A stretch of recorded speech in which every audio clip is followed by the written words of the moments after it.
First ever factory outlet Mukunda jewellery KPHB Kothapet Khammam Somajiguda Hanamkonda. అందరికీ నమస్కారం. నా పేరు మాధురి. ఈ నెల మార్చి 8 నుంచి 15 వరకు ద్వాదశ రాశుల మహిళలకు ఎలా ఉండబోతుందో మనకు తెలియజేయడానికి మనతో పాటు ఉన్నారు ప్రముఖ జ్యోతిష్య పండితులు బ్రహ్మశ్రీ నందిబట్ల శ్రీహరి శర్మ గారు. నమస్కారం గురుగారు. వాగర్థావివ సంపృక్తౌ వాగర్థ ప్రతిపత్తయే జగతః పితరౌ వందే పార్వతీ పరమేశ్వరౌ ఆదిత్యాయ చ సోమాయ మంగళాయ బుధాయ చ గురు శుక్ర శనిభ్యశ్చరాహవే కేతవే నమః.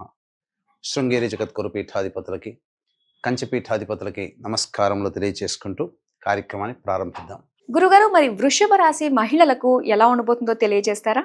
మార్చి 8వ తారీఖు నుంచి 15వ తారీఖు వరకు వృషభ రాశిలో జన్మించినటువంటి మహిళలకి ఏ విధంగా ఉండబోతుందో తెలుసుకుందాం. రాశిలోనే గురు సంచార ప్రభావము, దీని ప్రభావం వలన బాధ్యతలు అనేటువంటివి పెరుగుతాయి.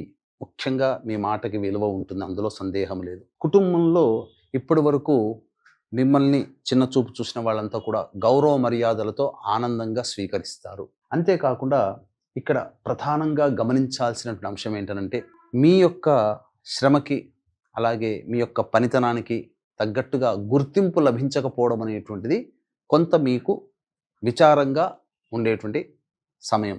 కాబట్టి కొన్ని జాగ్రత్తలు పాటించాలి. ఎందుకు విచారంగా ఉండాలి అని అన్నప్పుడు చూసినట్లయితే, ప్రధానంగా కుటుంబ స్థానంలో కుజుడు స్తంభించి ఉన్నటువంటి ఈ కారణం చేత జరిగేటువంటి నష్టం ఏంటంటే, తన కోపమే తన శత్రువు, తన శాంతమే తనకు రక్ష అన్నట్టుగా కొన్ని మీకు తెలియకుండానే ఆగ్రహావేశాలు పెళ్ళుబిగడం, తద్వారా కుటుంబ సభ్యులతో కొన్నిసార్లు వాగ్వివాదాలు చోటు చేసుకుంటాయి.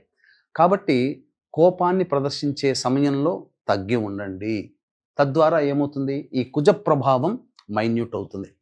ఈ కుజుడు ఎప్పుడైతే మీకు బలహీనంగా మీకు మారిపోతాడో, అంటే బలవంతుడుగా ఉన్నాడు, అందుకనే మీకు తెలియకుండానే కోపం పెరుగుతుంది. ఎదుటి వాళ్ళతో మాట్లాడేటప్పుడు ఖరాఖండిగా చెప్తుంటారు. కాబట్టి మీ వాక్కుని ఈ 8వ తారీఖు నుంచి 15వ తారీఖు వరకు వాక్కుని అదుపులో ఉంచుకుంటే ఈ గురుడు మీకు యోగాన్ని కలగచేస్తాడు, అందులో సందేహం లేదు.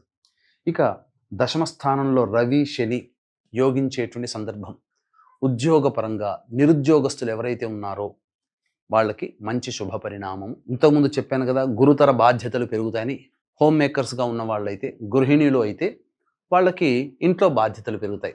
జాబ్ లేదా వ్యాపారము వృత్తులు చేసుకునే వాళ్ళు ఎవరైతే ఉంటారో వాళ్ళకి బాధ్యతలు పెరుగుతాయి. అనగా ప్రమోషన్స్ రావచ్చు, లేకపోతే అదనంగా మిమ్మల్ని చూస్తున్నాం, ఈ బాధ్యతలకి తోడుగా ఇంకొక పనులు చేయండి అని చెప్పి మీకు ఎక్స్ట్రా రెస్పాన్సిబిలిటీస్ అనేటివి రావచ్చు. ఇవన్నీ జరుగుతాయి, అందులో సందేహం లేదు. ఇక ప్రధానంగా విదేశీ విద్య, విదేశీ యానానికి సంబంధించి చేయ ప్రయత్నాలన్నీ కొలిక్కి వస్తాయి. కోరుకున్నటువంటి చోట మీకు విద్యార్థినులకి కోరుకున్నటువంటి చోట మీకు సీట్ లభించే అవకాశం గోచరమవుతుంది. H1B వీసా ఇట్లాంటి వాటికి ట్రై చేస్తుంటారు కదా, వాళ్ళకి అనుకూలంగా ఉండేటువంటి సమయంగా చెప్పవచ్చు. అయితే నిరుద్యోగస్తులు ఉద్యోగం అనేటువంటిది లభించి తీరుతుంది, అందులో సందేహం లేదు. ప్రమోషన్స్ కోసం ప్రయత్నం చేసేటువంటి వాళ్ళు బదిలీలతో కూడుకున్నటువంటి ప్రమోషన్స్ ఆశించవచ్చు. ప్రభుత్వపరమైనటువంటి లావాదేవీలు కానీ, ప్రభుత్వంలో పనిచేస్తున్నటువంటి ఉద్యోగినులు కానీ ఎవరైతే ఉంటారో వాళ్ళకి సంపూర్ణంగా అనుకూలంగా ఉండేటువంటి సమయంగా చెప్పబడి ఉంది. అయితే ఇక్కడ ప్రధానంగా గమనించాల్సినటువంటిది లాభస్థానంలో శుక్ర బుధ రాహువులు. ఇది సమస్త విధాలుగా అనుకూలంగా ఉండేటువంటి సమయము.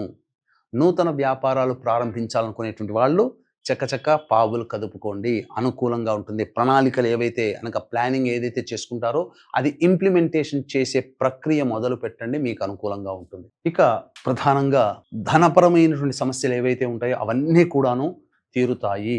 గతంలో చేసినటువంటి రుణాలని తీర్చుకోగలిగేటువంటి శక్తి సామర్థ్యాలు మీకు కలుగుతాయి. ఊహించని విధంగా ధనపరంగా మీకు యోగాలు అనేటువంటివి కలుగుతాయని చెప్పవచ్చు. ఇక ప్రధానంగా సమస్య ఎక్కడ వస్తుందయ్యా అనంటే, గృహంలో కాస్త ప్రశాంతత.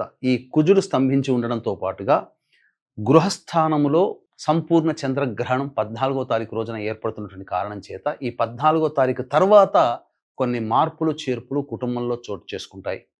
అనంగా ఏంటి, గృహ మార్పుని సూచిస్తుంది, స్థల మార్పుని సూచిస్తుంది. కాబట్టి ఏదైనా జరగవచ్చు. కాబట్టి సిద్ధంగా ఉండే ప్రయత్నం చేయండి. అన్ని సంబంధించినటువంటి సమస్యలకి పరిష్కారం అనేటువంటిది ఉంటుంది. గ్రహణ సంబంధమైనటువంటి దోష నివారణ జరుపుకుంటే చాలా మటుకు సమస్యలు అనేటువంటివి శాంతిస్తాయని చెప్పవచ్చు.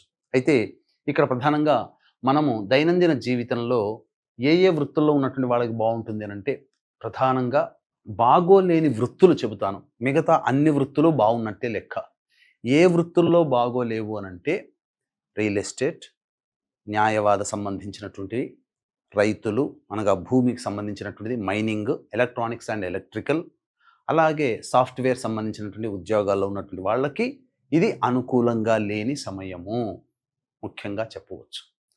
కాబట్టి ఇప్పుడు చెప్పినటువంటి రంగాల్లో ఉన్నవాళ్ళు కాస్త జాగ్రత్తలు పాటించండి. కొత్త నిర్ణయాలు లేదా జీవితంలో ఎదుగుదలకు సంబంధించినటువంటి ప్రధానమైనటువంటి కుటుంబపరమైనటువంటి నిర్ణయాలు ఏవి తీసుకోకపోవడమే ఈ చెప్పబడినటువంటి వృత్తుల్లో ఉన్న వాళ్ళు నిర్ణయించుకోవాలి. తీసుకోకపోవడమే చాలా మంచిది. మిగతా అన్ని వృత్తులలో ఉన్నటువంటి వాళ్ళకందరికీ కూడా గ్రహాలు అనుకూలంగా ఉన్నాయి. మీరు ప్లానింగ్ ప్రకారం మీరు ముందడుగు వేయవచ్చు, తప్పు లేదు, సందేహం లేదు, ముందడుగు వేయండి. అయితే మనము 8వ తారీఖు నుంచి 15వ తారీఖు వరకు ఏ రోజుల్లో ఏ విధంగా ఉండబోతుందో తెలుసుకునే ప్రయత్నం చేద్దాం. 8, 9 తారీఖుల్లో ప్రధానంగా వృషభ రాశిలో జన్మించినటువంటి మహిళలు కుటుంబపరముగా కొన్ని సమస్యలు ఎదుర్కోవాల్సి వస్తుంది. మీ మాటకి విలువ లేకపోవడమో, మీ మాటని బేఖాతరు చేయడమో, లేకపోతే మీరే అనవసరంగా నోరు పారేసుకొని కుటుంబంలో పలచనవ్వడమో జరుగుతుంది. కాబట్టి లౌక్యముతో శాంతముగా ఉండేటువంటి ప్రయత్నం ప్రారంభించుకోండి. అన్ని విధాలుగా బాగుంటుంది. ఖర్చులు అధికంగా ఉంటాయి, సిద్ధంగా ఉండండి. అలాగే మనస్సు పరిపరి విధాలుగా ఆందోళనగా ఉంటుంది, జాగ్రత్తలు పాటించండి. 10, 11 తారీఖులో కనుక చూసుకున్నట్లయితే రాని బాకీలు వసూలవుతాయి. మిత్రులు, సోదర సోదరీమణుల యొక్క సహకారాలతో అన్ని విధాలుగా మీకున్నటువంటి సమస్యల్ని పరిష్కరించుకుంటారు. ధనపరంగా ఉన్నటువంటి సమస్యలన్నీ తీరుతాయి. అన్ని విధాలుగా సంతోషంగా ఉంటారని చెప్పవచ్చు. ఇక 12, 13, 14 తారీఖులో కనుక చూసుకున్నట్లయితే వాహనాన్ని నడిపేటప్పుడు జాగ్రత్తలు పాటించండి. 14వ తారీఖు గ్రహణము, కొన్ని ఇబ్బందికర పరిస్థితులు. గృహంలో కీలకమైనటువంటి పరిణామాలు చోటు చేసుకుంటాయి. అలాగే విద్యా సంబంధమైనటువంటి విషయాల్లో కొంత ఆందోళన చెందుతారు. స్థిర చరాస్తులకి సంబంధించినటువంటి విషయాల్లో ఎటు నిర్ణయానికి రాలేకపోతుంటుంటారు. అలాగే వాహన మరమ్మతులకి, గృహ మరమ్మతులకి ఖర్చులు అధికంగా అవుతాయి. కాబట్టి సిద్ధంగా ఉండండి. 15వ తారీఖు రోజున మాత్రం మీ ఆరోగ్యం పట్ల శ్రద్ధ వహించాలి. ఏ పని చేయాలన్నా ఆనందంగా ఉండదు, బద్ధకం అనేటువంటిది పెరుగుతుంది. కొంత అనారోగ్య సూచనలు 15వ తారీఖు రోజున గోచరమవుతున్నాయని చెప్పవచ్చు. ఇక గమనించుకున్నట్లయితే 12, 13, 14 తారీఖులే కీలకం. మొత్తము 8వ తారీఖు నుంచి 15వ తారీఖు వరకు 10వ తారీఖు, 11వ తారీఖు తప్ప మిగతా అన్ని రోజులలో కాస్త ఇబ్బందికర పరిస్థితుల్ని ఎదుర్కోక తప్పదు అని విషయాన్ని గుర్తుపెట్టుకోవాలి.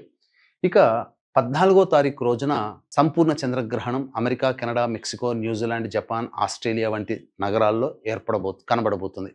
మన భారతదేశంలో కనిపించకపోయినా భారతదేశంలో ఉన్నటువంటి వాళ్ళు నియమాలు, చంద్రగ్రహణం సందర్భంగా పాటించాల్సిన నియమాలు పాటించాల్సినది అవసరము లేదు. కానీ ఈ యొక్క గ్రహణ ప్రభావం ప్రపంచవ్యాప్తంగా మేష, వృషభ, కర్కాటక, సింహ, కన్య, వృశ్చిక, ధనుస్సు, మకర, కుంభ రాశుల్లో జన్మించినటువంటి వాళ్ళకి కొన్ని ఇబ్బందికర పరిస్థితులు అనేటివి కలగబోతున్నాయి. కాబట్టి ఆ యొక్క గ్రహణ దోష నివారణార్థమై 14వ తారీఖు రోజున మన పీఠం ఆధ్వర్యంలో గ్రహణ దోష నివారణ హోమాలు పర్ హెడ్ 2100 రూపాయలకి ఉదయం 9 గంటలకి ప్రారంభమవుతుంది. కాబట్టి చెప్పినటువంటి మేష, వృషభ, కర్కాటక, సింహ, కన్య, వృశ్చిక, ధనుస్సు, మకర, కుంభరాశిలో జన్మించిన వారు 9 గంటల లోపల 14వ తారీఖు రోజున నమోదు చేసుకోవచ్చు. అలాగే ఈ యొక్క వృషభ రాశిలో జన్మించినటువంటి మహిళలు సమస్యల పరిష్కారం కోసం ప్రతిరోజు సుబ్రహ్మణ్య భుజంగ స్తోత్ర పారాయణము, అలాగే లక్ష్మీ అమ్మవారికి కుంకుమార్చన జరిపించుకుంటే అవకాశం ఉన్నప్పుడల్లా ఈ 15వ తారీఖు లోపల చాలా మట్టుకు సమస్యలు అనేటువంటివి తగ్గి ఉంటాయి. ఇప్పుడు చెప్పినటువంటి సమస్యల కంటే ఇంకా విభిన్నంగా మీ యొక్క జాతకం ఉంది అనంటే మీ యొక్క జాతకంలో నడుస్తున్నటువంటి గ్రహ దశాంతర దశల యొక్క ప్రభావాలు. కావున దగ్గరలోని మంచి ఉపాసనా పరులైనటువంటి జ్యోతిష్యులను సంప్రదించి వారి సలహాలు, సూచనలు కనుక పాటించినట్లయితే మరింత మెరుగైనటువంటి జీవితాన్ని పొందుతారని తెలియజేయవచ్చు. సర్వం శ్రీ ఉమామహేశ్వర పరబ్రహ్మార్పణమస్తు. వృషభ రాశి మహిళలకు ఎలా ఉండబోతుందో, వారు చేసుకోవాల్సిన పరిష్కార మార్గాల గురించి తెలియజేసినందుకు ధన్యవాదాలండి.